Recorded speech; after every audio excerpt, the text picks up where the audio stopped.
I would say, Nikunj, from a market perspective, it's a very good thing that what I would say that more than the people of Gujarat, it is the businessmen of Gujarat who has also voted in this. So I think that as the government has been focusing on the economy for the last 6 months, more specifically addressing small issues, like we have a good export-import policy which came in, recapitalization of public sector banks which happened, GST, whatever glitches which were there, they were being systematically being addressed. So I would say that a lot of people are fearing that the government may become populist because of this. I think it's the other way around. Mr. Modi has no track record whatsoever of becoming populist. And in one sense, they have always been populist. Look at, 3 crore people have got Ujjwala collection. But they have taken 2 crore connection from people like you and me and they have given it to Ujjwala people. Now, if this is populism, then they will be populist. So I don't fear that populism, but I see increased focus of the government at a policy level from the government, which will be very good for the economy as well as for the markets. Madhu, this market in last 2 years has not had a political risk. Historically, the biggest risk for India in the last decade has been political risk. We've never had a stable government, a stable political regime. So can one safely assume that irrespective of today's election outcome, the political risk which has been missing is not going to make a comeback? So I would say, let's put it in percentage term. If you asked me or anyone in the market, they would have said 98% there is no political risk. That percentage from 98 may have slipped to 90 or 92 or 85. But it has not gone like there is a 50% political risk. Was it at 95 seats?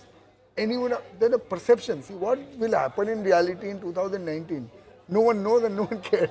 Sure. But what is the perception which it have got built today? If it was 95 or 96 seats, then the risk would have increased significantly. Now we are at 110. So there is that risk which would have increased from 98 to 92%, but not beyond that. We always tend to focus with you beginning of the year, end of the year, what will change for the coming year. But let me rephrase my question differently. What will not change in 2018? That's the bigger thing which we should focus on. So one thing which I am very clear that we have had a very compressed volatility in the markets whole of 2017. There has been no, rather it has been only upturn. I think you definitely see some volatility coming back in the markets in 2018 and more specifically in global markets. See, we are talking about all India, but the fact of the matter is Dow Jones is up 25% and Nifty is up 26%. So it is not like we have risen not in line with what is happening in the world. We have risen in line with what is happening in the world, but the world has done exceedingly well. So I think there is one thing which will come back is volatility, which for investors is a great friend that in volatility only you get certain nervousness in the market and that is when you get stocks. Otherwise the whole story of whether it is company or sector or the country is well known even to my driver now. So that is not a secret. So what is a secret is that if the market falls or a particular company falls 25%, are you willing to really put your neck on the ground and say that this is the time to buy this company? And that happens not in a rising market but in volatile markets. So this is not a good time for an investor like Madhu Kela to invest? Because it's a great time for me always. Great time always. I'm always excited. So are we finding enough opportunity in this market? The answer is yes. Do we have to work a little bit more harder than the past? The answer is yes. Do we have to take a little bit more risk than what we are used to be taking in the past? The answer is yes. So I am saying if for whatever reason, if the global market correct, and if the market's correct and the companies which you want to buy, if they correct a little bit more than what they have been doing, so that's like an added advantage to buy those companies. Like today morning, if someone took a call that BJP will come, you have had a 2,000 point rally in Bank Nifty. Yeah, it's a phenomenal. It's phenomenal. So if you wanted to buy a bank in the morning today because of this volatility and you had a larger conviction, you would have made 10% return today itself. But barring global volatility, it could knock us down by 5%, 15%. We don't know. Yeah. You don't think there is a structural risk to this bull market? No, I don't think so. Looking at the leverage positions, no. I do not think that there is a structural risk. Otherwise, I would not be here. If I thought that the bull market has ended, then what am I doing here? So if you are asking me, has the bull market ended? The answer is a decisive no. This, I think this still has a long legs to these bull markets. Second thing is that, as we course correct, there are different opportunities which are going to emerge. Take for instance, all these assets which are going to get auctioned in NCLT. People are only looking at one leg of it, which is banks' problems might get resolved. I am looking at who buys these assets. And if there are different investors who come from different parts of the world, there might be a new wave of wealth creation in some of these sectors and companies. Fair point. So how has life changed for you? I must say that I spend a lot of time on my own self now. So I do whatever meditation, yoga, spend some time at the ashram whenever I get time.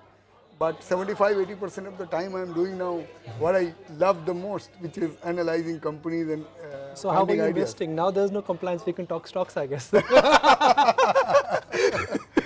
problem is not compliance of talking. The problem why you don't want to talk individual stocks is because if something changes, you will do the course correction. We'll call you back, don't worry.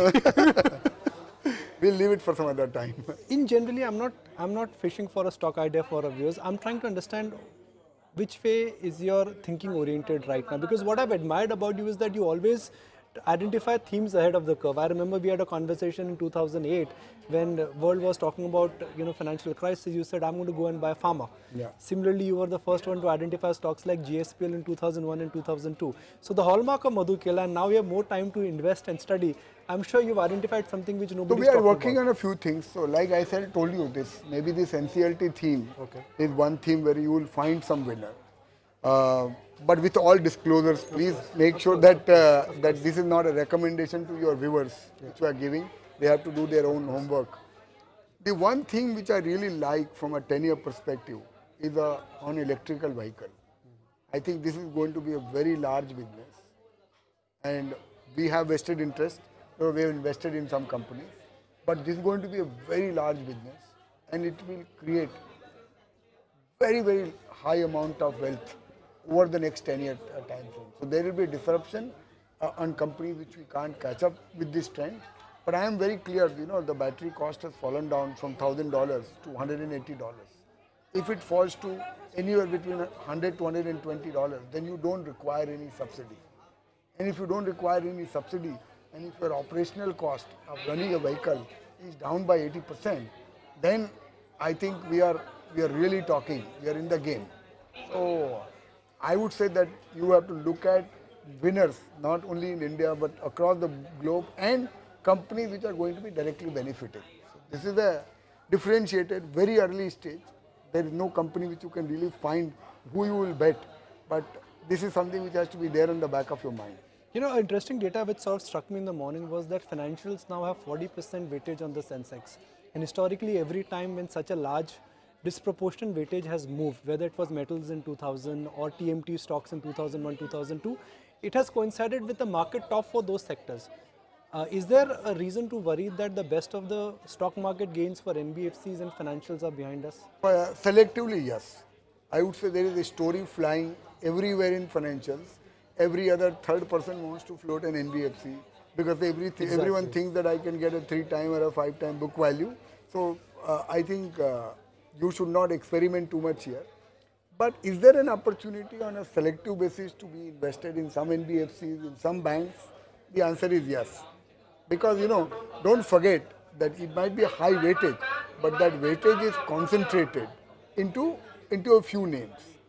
And by and large, even if you take like whether ICICI Bank or State Bank of India or Axis Bank, in a last 8 years also, there is no equity return in a lot of these companies. If I compare it from a 2008 peak, there is no equity return which these banks have delivered. And they have written off, Padosi ka bhi write off kiya hai.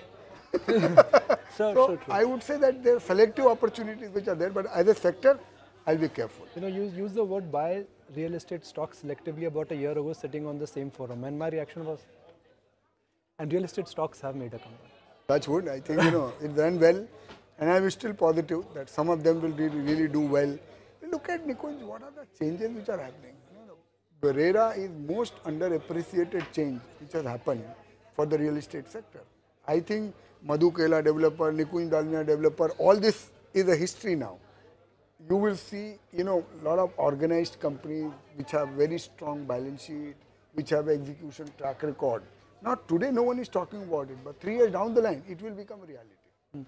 So I'll not extend our today's interaction, but in general, if you have to give advice to investors, because do you think they should stay on course, don't cancel your SIPs, and they should expect not 20-30% return from equities, but early double-digit return in next 1 year from equity should be expected? I would not hazard a guess for 1 year, to be honest with you. Not because I don't want to, because I don't know. But if you are asking me, is it possible that you will get that kind of return in 3 to 5 years in the hands of a very good asset manager? The answer is yes. Well, you're not managing public money now, so where are the good asset managers? There are lots of them. I think there are lots of people who have done far better job than even I had done, and there are lots of PMS, very, very promising people out there. So don't worry, stay invested, have faith, be alert basically, and if you are an individual stock investor, every time is a good time because you will always be able to find. But if you are a mutual fund investor, if you are a PMS investor, have a longer horizon, but keep faith.